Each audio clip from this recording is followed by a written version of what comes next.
गेल्या 4 महिन्याखाली मी न्यूरो क्लिनिकला भेट दिली आणि मी काल आणि आज अशा 2 सेशनमध्ये इथे सर्जरी केली। नमस्कार, मी कुंडीभाऊ वाघ।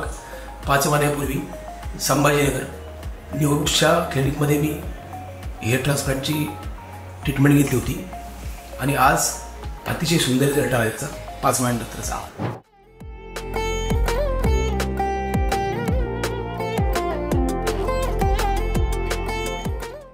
अतिशय खेळीमेळीच्या वातावरणामध्ये माझा हेअर ट्रान्सप्लांटची ट्रीटमेंट पार पडली।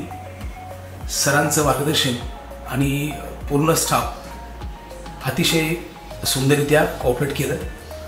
कोणत्याही प्रकारचा त्रास न होता माझी ट्रीटमेंट पार पडली। तुम्हाला जर हेअरफॉलची समस्या जाणवत असेल तर मी नक्कीच न्यूरोट्स सजेस्ट करेन।